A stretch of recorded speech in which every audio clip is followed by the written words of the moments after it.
महाराष्ट्र में संजय राउत के द्वारा सामना में लिखा जाता है और सीएम योगी आदित्यनाथ की तुलना हिटलर से की जा रही है। इस बात को लेकर आप क्या समझते हैं? देखिए, मुझे लगता है जो हिटलर की ऐसे बात करता है, पहली बात उसने हिटलर का इतिहास पढ़ा नहीं है। हिटलर ने किस तरह से क्या क्या किया और किस तरह से लोगों को 50-55 लाख लोगों को मतलब एक तरह से मार दिया था, ख़त्म कर दिया था और उन्हें जला दिया था। सबसे बड़ी इंपॉर्टेंट चीज़ बात है कि जब आप हिटलर से किसी का बराबरी करते हैं, किसी के बारे में हिटलर से कंपैरिजन करते हैं, तो आपको समझने की ज़रूरत है कि आपके खुद के चीफ मिनिस्टर क्या कर रहे हैं। उत्तर प्रदेश में जो हालात हैं अभी कंट्रोल में हैं और पिछले कुछ समय में अगर आप देखेंगे उत्तर प्रदेश की जनता जो है, जनसंख्या टोटल 22 करोड़ है। उत्तर प्रदेश और बिहार के लोग इस देश में अलग अलग जगहों पर काम करते हैं। अगर आप इतने ही अच्छे चीफ मिनिस्टर थे, जो सामना लिखा जाता है एक तरीके से टैबलॉइड है जो शिवसेना की बातों को रखता है, अगर आप इतने ही कॉम्पिटेंट चीफ मिनिस्टर थे, इतने बेहतर चीफ मिनिस्टर थे, तो वहाँ पर जो लेबर थी, वहाँ पर जो लोग थे, आप उनको अगर 2-3 महीने ढंग से खाना भी पीना भी दे पाते या खिला पाते या सारी चीज़ें कर पाते, तो यहाँ पर लोग नहीं आते। यहाँ पर आने के बाद भी प्रदेश के मुख्यमंत्री ने जिस तरह से किया है, मैं मानता हूँ कहीं ना कहीं थोड़ी बहुत दिक्कत ज़रूर रही, आपसी सामंजस्य का एक परेशानी रही और जो चीफ मिनिस्टर्स थे तमाम अलग अलग राज्यों के, उनका एक कोऑपरेटिव अंदाज नहीं रहा। अगर ये वाला हाल होता और अगर वो थोड़ा अंडरस्टैंड या कोऑपरेट करते तो आज ऐसा नहीं होता कि एक राज्य जहाँ पर 3 सरकारों ने मिलकर मुख्यमंत्री चुना था, आज वो सरकार उतना काम नहीं कर रही जितना सोनू सूद काम कर रहे हैं। तो मुझे लगता है कि तीनों पार्टियां मिलकर सोनू सूद को ही चीफ मिनिस्टर बना दें, क्योंकि उद्धव ठाकरे से तो कुछ हो नहीं रहा। एक ऐसा चीफ मिनिस्टर जिसके राज्य में सबसे ज़्यादा अगर मदद किसी की है तो वहाँ के मज़दूरों की है। वहाँ के मज़दूरों ने किस तरह से महाराष्ट्र को आगे बढ़ाने में मदद की है, चाहे फिल्म इंडस्ट्री ले लें, चाहे कोई भी कारोबार ले लें, उन सब में मज़दूरों का, उत्तर प्रदेश के और बिहार के लोगों का एक खास हाथ रहा है। लेकिन जब उन मज़दूरों को ज़रूरत पड़ी आपकी मदद की तो आप नहीं दे पाए। 1 महीने के अंदर अंदर वो सब मज़दूर सड़क पर निकल कर आ गए और हालात ऐसे हो गए। मुझे लगता है अपने चीफ मिनिस्टर के बारे में सामना कुछ लिखे और बताए अपनी सरकार की उपलब्धियां तो ज़्यादा बेहतर है, ना कि योगी जी के बारे में बात करें। उत्तर प्रदेश वो स्टेट है जहां पर 22 करोड़ जनता है। एक तरफ यूनाइटेड स्टेट्स है जहां पर 30 करोड़ जनता है और वहां पर केसेस कितने हैं आप जानते हैं। एक तरफ उत्तर प्रदेश है जहां 22 करोड़ जनता है और तमाम तरह के इश्यूज़ हैं। उत्तर प्रदेश के लेबर, उत्तर प्रदेश के लोगों को सभी राज्यों ने छोड़ दिया, उनको बसेस मुहैया नहीं कराई, उनको अपने राज्य से भेजा नहीं, उनको खाना नहीं मुहैया कराया। अगर उत्तर प्रदेश के चीफ मिनिस्टर इतने बेहतर तरीके से चीज़ों को मैनेज कर सकते हैं, उसका 10% भी अगर उद्धव ठाकरे ने कुछ किया होता तो मुझे लगता है इस देश में और ख़ासतौर पर उत्तर प्रदेश में मज़दूरों की हालत कुछ और होती। दूसरे को कहना और बोल देना बहुत आसान काम है, लेकिन हाँ, जहाँ तक हिटलर से उनका एक तरीके से वो किया गया है कि हिटलर से कंपेयर किया गया है, मैं मानता हूँ हिटलर शाही कौन करता है और कैसे करता है सब बहुत अच्छी तरह से जानते हैं। और अगली बार जब हिटलर से किसी की तुलना करें तो बेहतर है हिटलर को थोड़ा पढ़ लें, जान लें, समझ लें, क्योंकि ऐसे कातिल से ऐसे चीफ मिनिस्टर की तुलना कर देना जो अपना पूरा जीवन छोड़कर इस प्रदेश को समर्पित है, ये गलत बात है। आज योगी सरकार ने लेबर के साथ इस तरह का जो व्यवहार किया गया स्टेट्स की तरफ से, तो आज जब योगी सरकार ने इसको लेकर फैसला ले लिया कि अब जब भी स्टेट्स को यूपी के लोगों की ज़रूरत पड़ेगी, मजदूरों की ज़रूरत पड़ेगी, तो पहले सरकार से अनुमति लेनी पड़ेगी, तो इसके बाद राज ठाकरे बड़े क्यों बौखला जाते हैं और ये कहते हैं कि महाराष्ट्र में आने के लिए और सरकार और पुलिस से पूछना पड़ेगा? देखिए, उत्तर प्रदेश और बिहार ने इस पूरे देश को सबसे ज़्यादा मजदूर, सबसे ज़्यादा वर्कर दिए हैं। उत्तर प्रदेश में और बिहार में जो लोग रहते हैं वो देश के हर राज्य में जाकर मजदूरी से लेकर हर वो छोटा काम करते हैं, यानी कि किसी भी राज्य की प्रगति में यहाँ के उत्तर प्रदेश और बिहार के लोगों का विशेष स्थान रहा है। आप सालों साल से उन लोगों को वहाँ पर काम दे रहे थे, वो ठीक है, वो आपके यहाँ पर मजदूरी कर रहे थे, आपके राज्य में वो आप आगे बढ़ने में मदद कर रहे थे, लेकिन जब उन मजदूरों को ज़रूरत पड़ी तब आपने उनको घर नहीं दिया। अगर चाहे दिल्ली हो, चाहे इसके अलावा महाराष्ट्र हो, चाहे राजस्थान हो, अगर आपने उन मज़दूरों को वहीं पर टाइम से खाना पीना रहना दे दिया होता तो वो उनको सड़कों पर आने की ज़रूरत नहीं थी। दिक्कत ये है कि सरकार उन तक वो जो ज़रूरी चीज़ें हैं वो भी मुहैया नहीं करा पाए। और ये बहुत अच्छा कदम है योगी आदित्यनाथ का कि वो कह रहे हैं कि आपको परमिशन लेनी पड़ेगी। परमिशन इसलिए लेनी चाहिए कि जब आपको ज़रूरत हो, जब तो आप मज़दूरों को बुला लें, और जब आपको ज़रूरत ना हो तब उनको आप निकाल कर, जैसे दूध से मक्खी को निकाल कर फेंक देते हैं, ऐसे फेंक दे, वो सही नहीं है। और जहाँ तक बात परमिशन की है, अगर इस देश में इतने लंबे सालों तक बाकी दलों की सरकारें रही हैं, 58 साल अकेले इस देश में कांग्रेस ने राज किया है, अगर उन्होंने एक राज्य में प्रॉपर तरीके से तमाम तरह की सुविधाएं और नौकरियां मुहैया कराई होती तो ये सिचुएशन देखने को नहीं मिलती। लेकिन ये एक अच्छा कदम है कि अगर आपको मजदूर चाहिए, अगर आपको लोग चाहिए, तो पहले उत्तर प्रदेश की सरकार से परमिशन लीजिए, क्योंकि अगर आप परमिशन लेंगे और एक चीज़ें सारी अकाउंट में होके जाएंगी, मतलब एक तरह से हर चीज़ की अकाउंटेबिलिटी तय होगी, तो आने वाले समय में उनका ज़्यादा ध्यान रखा जाएगा, क्योंकि अपने आप में आने वाले समय में मज़दूरों के लिए एक बहुत इंपॉर्टेंट समय रहेगा। क्योंकि जो ये पिछले 2 महीने का टाइम रहा है, इसमें मॉरलेस जिस तरह से राज्यों ने अपनी जिम्मेदारियों से हाथ धोया है, ये बहुत ही गलत और बहुत ही दुर्भाग्यपूर्ण रहा है। उत्तर प्रदेश और बिहार के लोग कहीं पर अगर जाते हैं और वहाँ पर रोज़गार ढूंढते हैं, तो वहाँ पर 12-12, 15-15 घंटे मजदूरी करके अपने परिवार का पालन पोषण करते हैं। लेकिन इसका ये मतलब नहीं है कि वो इंसान नहीं है। जब तक आपको ज़रूरत है, आप उनको इस्तेमाल करें, उनसे काम लें, और जब ज़रूरत आपकी ख़त्म हो जाए, जहाँ सरकार की जिम्मेदारी आती है, आप बिल्कुल हाथ पीछे खींच लें। मुझे लगता है बहुत अच्छा डिसीजन है योगी सरकार का, और ज़रूरी भी है।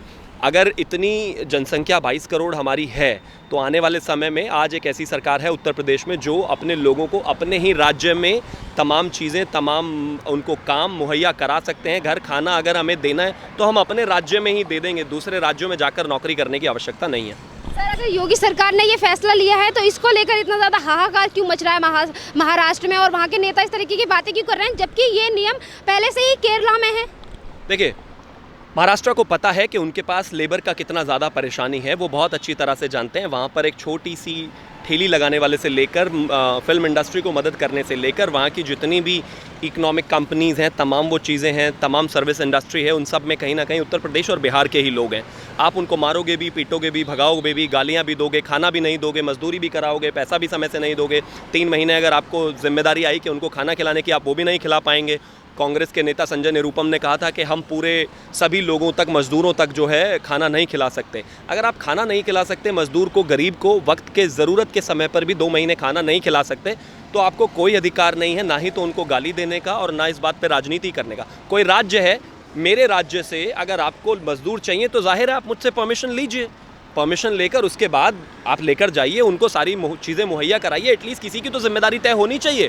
मजदूर चले जाते हैं और जब उनको ज़रूरत पड़ती है सरकार एकदम अपना हाथ पीछे खींच लेती है, तो कहीं ना कहीं तो जवाबदेही किसी की तय होनी चाहिए। और हाहाकार इसलिए, उनको पता है कि जिस स्तर पर लोगों का पलायन वहाँ से हुआ है, आने वाले समय में मजदूर वहाँ पर नहीं जाएगा। मजदूर को पता चला है कि कहीं ना कहीं लोगों ने और सरकारों ने उनका हाथ छोड़ा है, और आने वाले समय में अब अपने आप ही चला लें। राज ठाकरे हों, चाहे उद्धव ठाकरे हों, चाहे सरकार हो, चाहे कांग्रेस हो, चाहे एनसीपी हो। आपको इतना बुरा लगता है उत्तर प्रदेश और बिहार का व्यक्ति, तो ठीक है, अब अपने प्रदेश को अपने आप ही चलाइए, हम भी देखें कैसे और कब तक चलाते हैं। सर, इसके बाद अब बात करते हैं, जैसे कि अब उद्धव ठाकरे की तरफ से बार बार नाम लगाया जा रहा था कि जो लेबर है वो सड़कों पर इसीलिए है क्योंकि हमें केंद्र सरकार ने ट्रेन मुहैया नहीं कराई है।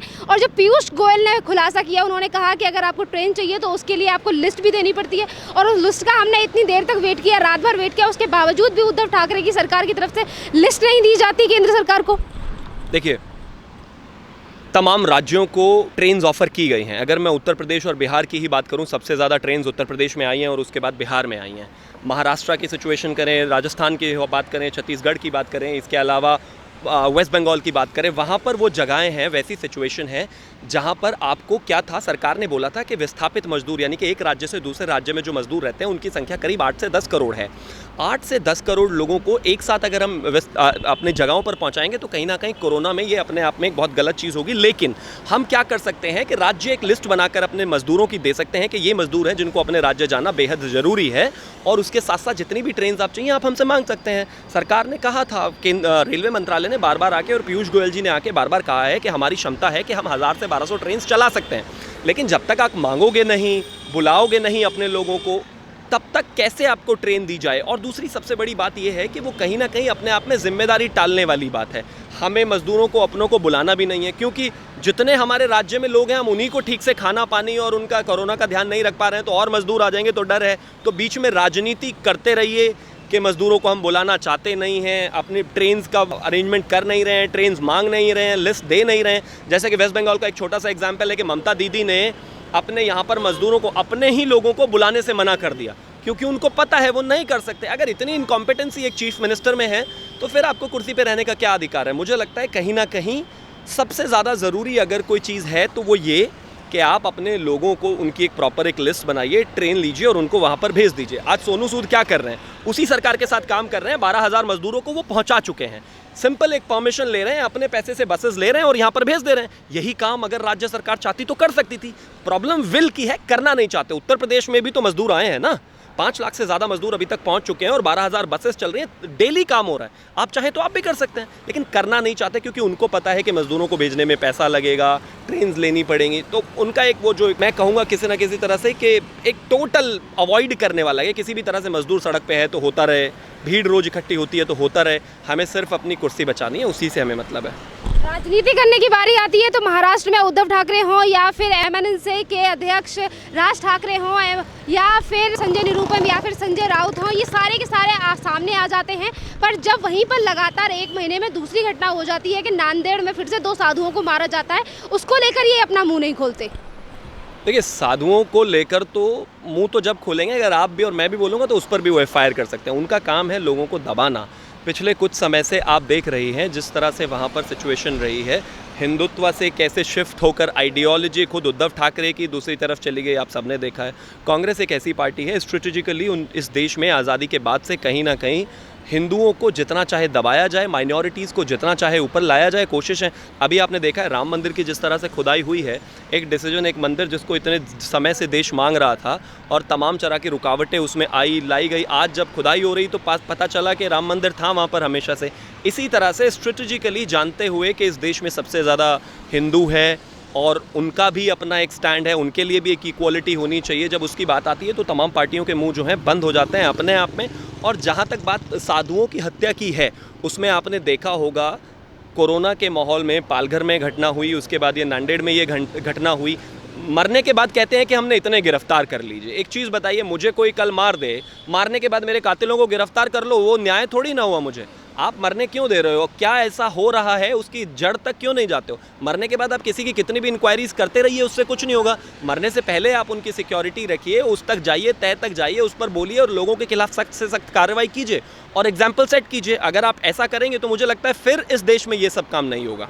जावेद अख्तर आज ट्वीट करते हैं और ये कहते हैं कि सरकार ये इन सारी चीज़ों में बिजी है कि कभी रास्ते और लोगों के बारे में नहीं सोच रही, बल्कि प्रशासन उन दंगाइयों को वो ये कहते हैं कि निर्दोषों को पकड़ने में जुटी हुई है। उनके लिए हमेशा CAA का प्रोटेस्ट करने वाले निर्दोष हैं, पाकिस्तान जिंदाबाद नारे लगाने वाले निर्दोष हैं, इस देश में अफजल गुरु की फांसी पे रुकवाने की बात करने वाले निर्दोष हैं, बम फोड़ने वाले निर्दोष हैं। उनके लिए तमाम वो गलत काम जो इस देश के खिलाफ होते हैं वो सब करने वाले जावेद अख्तर के लिए निर्दोष लोग हैं। इस देश में अगर आप बम फोड़ दोगे, 50-100 आदमियों को मार दोगे तो जावेद अख्तर के लिए वो निर्दोष लोग हैं, बहुत सच्चे ईमानदार लोग हैं। लेकिन जहाँ तक उन्होंने दूसरी बात कही कि मिनिस्ट्री ऑफ होम अफेयर्स उस बात पर ध्यान नहीं रख रहा है कि मज़दूरों को कैसे अपने घर पर पहुँचाया जाए। मुझे लगता है जिस तरह से राज्य की सरकारें, खास तौर पर बीजेपी शासित जो प्रदेश हैं, वहाँ की जो सरकारें जिस तरह से काम कर रही हैं वो सबके सामने है। वेस्ट बंगाल का हाल आप देख रहे हैं, राजस्थान का आप हाल देख रहे हैं, छत्तीसगढ़ का हाल आप देख रहे हैं, पंजाब का हाल आप देख रहे हैं। मतलब सिचुएशन ऐसी है, अगर आपको अपने राज्यों से मज़दूरों को उनके राज्य पहुँचाना है, इसका सीधा एक तरीका है कि राज्य से परमिशन लेके आप उनको बस और ट्रेन में बिठाएं और उनके घर पहुंच दें। जब वहां से वो सड़क पर से निकलकर उत्तर प्रदेश में आ जाते हैं, तब प्रियंका गांधी कहती हैं कि हम 1000 बसेस देने हैं। अरे अगर आपको 1000 बसेस देनी थी तो जब मजदूर अपने घर से निकल रहा था उसका नाम लिख के उसको तभी बिठा देते बस में और पहुंचा देते, लेकिन वैसा नहीं करना है, राजनीति करनी है। मैं सिर्फ इतना कहना चाहता हूं कि यहाँ इस समय मिनिस्ट्री ऑफ होम अफेयर्स हो, केंद्रीय मंत्री हो, चाहे इसके अलावा इस देश के प्रधानमंत्री हो, चाहे योगी आदित्यनाथ हो, लगातार जिस तरह से काम कर रहे हैं वो दिख रहा है, जनता के सामने है। हाँ, राज्यों में सामंजस्य और थोड़ा बेहतर होता और लोगों ने थोड़ी जिम्मेदारी समझी होती तो हम इस सिचुएशन में नहीं खड़े होते। सर, अलका लांबा ने आम आदमी पार्टी छोड़ के कांग्रेस तो ज्वाइन कर ली, उसके बाद वो इस तरीके का जो व्यवहार कर रही हैं वो यूट्यूब पे एक वीडियो डालती हैं जिसमें वो कहती हैं कि योगी आदित्यनाथ और PM नरेंद्र मोदी के मुंह पर मैं थूकती हूँ और ये नपुंसक है। इस तरीके की जो अभद्र व्यवहार कर रही हैं, जो टिप्पणी कर रही हैं, इस बात के लिए क्या कहना चाहूँ? देखिए, पहला तो मैं एक चीज़ कहना चाहता हूँ आपसे, इस देश में महिला सशक्तिकरण की लोग बहुत बात करते हैं, बहुत अच्छी बात है। इस देश में महिला को देवी माना जाता है, उनका सम्मान किया जाता है हमेशा से, ये बहुत अच्छी बात है। लेकिन महिला होने के बाद अगर आप एक किसी पुरुष को गाली देती हैं, नपुंसक कहती हैं, जिसका इंग्लिश में मतलब इम्पोर्टेंट होता है, पलट के अगर मैं यही बात किसी महिला को कह दूंगा तो इस पूरे देश में हंगामा मच जाएगा कि ये देखिए महिला के लिए कैसे शब्द आपने इस्तेमाल किए। महिला सशक्तिकरण होना चाहिए, महिलाओं को गलत बात नहीं कहनी चाहिए, उनका सम्मान होना चाहिए, बिल्कुल सही बात है। लेकिन अगर एक महिला, खास तौर पे एक पुरुष को जो कि इस देश के प्रधानमंत्री हो, नपुंसक कहती हो, पलट के अगर उनको कोई इस तरह की बात करेगा तो फिर ये ना कहें कि महिलाओं पर इस तरह की टिप्पणी गलत है। अगर आप किसी को गाली दे रहे हैं तो पलटकर उस पर गाली की उम्मीद करें, कोई आपको गाली देगा, फिर ये मत कहना कि आप मुझे गाली दे रहे हो, गलत कर रहे हो। अभी उन्होंने योगेश्वर दत्त को भी ऐसी ही एक ट्वीट लिखी थी जिसमें कहा था कि तुम्हें नहीं पता तुम्हारी माँ कौन है, उनकी फ़ोटो लगाओ, कुछ इस तरह से। आप इस देश के लोगों का, जिन्होंने देश के लिए कुछ किया है, चाहे वो प्रधानमंत्री हो, चाहे वो योगेश्वर दत्त हो, पहले आप उनको गाली देंगी, फिर उसके बाद अगर आपको कोई पलट कर गाली दे देगा तो आप कहेंगे कि ये देखिए महिलाओं का सम्मान नहीं करते बीजेपी वाले। मैं सिर्फ इतना कहना चाहता हूँ, महिला सशक्तिकरण अपनी जगह है, लेकिन उसके बावजूद अगर आप गाली देती हैं तो मान लीजिए आपको भी कोई गाली देगा, फिर इसको महिला के एंगल से मत लेना, फिर ये सिर्फ एक लड़ाई है। लेकिन ये भाषा अपने आप में गलत है, किसी को नपुंसक कहना, और ख़ास तौर पे जब आप इस देश के प्रधानमंत्री के बारे में बात कर रही हो या फिर किसी इस देश के ऐसे प्लेयर के बारे में बात कर रही हो जिसने इस देश का नाम रोशन किया हो, ये अपने आप में बहुत दुर्भाग्यपूर्ण है और लोगों को तय भी करना चाहिए। महिला किसी को गाली दे तो नॉर्मल बात है, कोई वही व्यक्ति अगर पलट कर महिला को गाली दे दे तो जितने भी ये महिला वाले संगठन है एकदम दिन रात एक्टिव हो जाते हैं और कहते हैं कि ये क्या तरीका हुआ। या तो आप ये कहिए कि आप भी नहीं देंगे, जैसा व्यवहार कर रहे हैं ये अपने आप में बहुत गलत है। और अलका लांबा को तो कोई भी फुटेज देना अपने आप में ही बहुत ज़्यादा है। कांग्रेसियों को ख़त्म या कांग्रेस को ख़त्म करने के लिए खास तौर पे मैं कहूँ, बाहर वालों की ज़रूरत ही नहीं है। बीजेपी या कोई और क्या ही उनको अपने आप ख़त्म करेगा, कांग्रेस ऐसे बयानों से अपने आप ही ख़त्म हो जाएगी।